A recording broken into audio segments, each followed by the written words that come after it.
While several of the Star Wars characters are drawn from myth and legend, Han Solo's sidekick Chewbacca was inspired by a more personal relationship. My original inspiration for Chewbacca was my dog Indiana.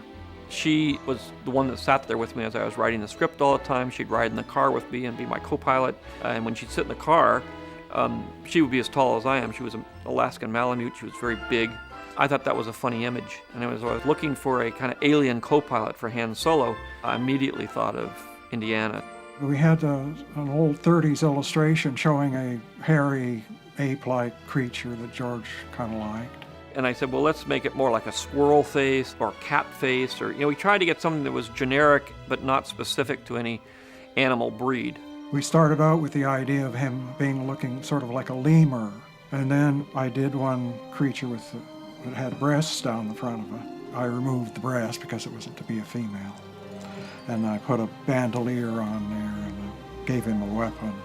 As in almost every aspect of the filmmaking process, creating the characters of Star Wars was a collaborative effort. I come up with an idea in my head of what I want a character or an alien or a set to be. Then I work with the designers to take what I'm thinking about and make it concrete onto a drawing. I got him! Great kid! Don't get cocky! Then I have to take that drawing and turn it over to the art department or the prop department or the makeup department, and they have to then translate that into a real mechanical plastic and fur reality.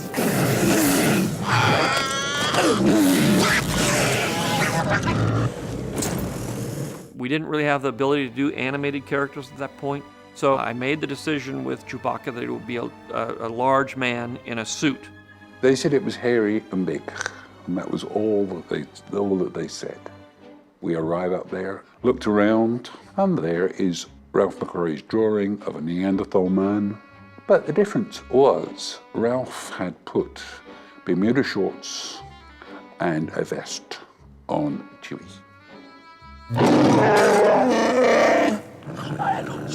are you doing? Trust him! Trust him! To make Chewbacca's facial expressions believable, Lucas turned to one of the few experts in the field. I was working with Stuart Freeborn, who did the apes on 2001. I thought it was a fantastic job he did, and since we had this Wookiee, I said, well, we'll use the same mechanics that they used in 2001 to create the apes.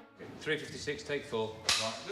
So he tried to take what Ralph had drawn and interpret it to use Peter Mayhew, and he is a certain structure, he has a certain way of walking, he has certain eyes, and taking his actual skeletal structure and turning that into a costume.